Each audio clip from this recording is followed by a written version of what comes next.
दुसरीकडे डीआरडीओनं solid fuel ducted रॅमजेट या मिसाईलची यशस्वी चाचणी केली। ओडिशाच्या चांदीपूर इथं ही चाचणी सकाळी 11 वाजता पार पडली। SFDR हे तंत्रज्ञान अत्यंत प्रगत आणि उच्च क्षमतेचं मानलं जातं आणि हे तंत्रज्ञान आत्मसात करणाऱ्या देशांच्या यादीत आता भारताचाही समावेश झालाय।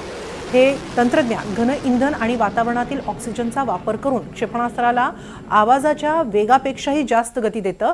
हे एअर ब्रीथिंग इंजिन तंत्रज्ञान हवेत मारा करणाऱ्या लांब पल्ल्याच्या क्षेपणास्त्रांसाठी अत्यंत प्रभावी मानलं जातं। या सॉलिड फ्युएल डक्टेड रॅमजेटची मुख्य वैशिष्ट्ये काय आहेत पाहूया एकदा ग्राफिक्सच्या माध्यमातून। हे इंजिन फिरत्या कंप्रेसर शिवाय काम करतं। क्षेपणास्त्र वेगाने जात असताना समोरील हवा कंबस्टरमध्ये ढकलली जाते।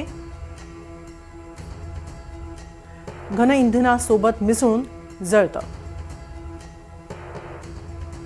रॉकेट इंजिनच्या तुलनेत SFDR मध्ये इंधनासोबत बाह्य ऑक्सिजनचा वापर केला जातो।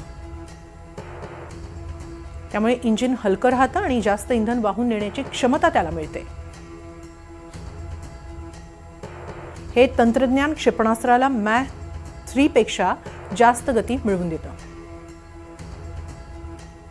हे तंत्रज्ञान डीआरडीओच्या हैदराबादमधील प्रयोगशाळांनी विकसित केलंय।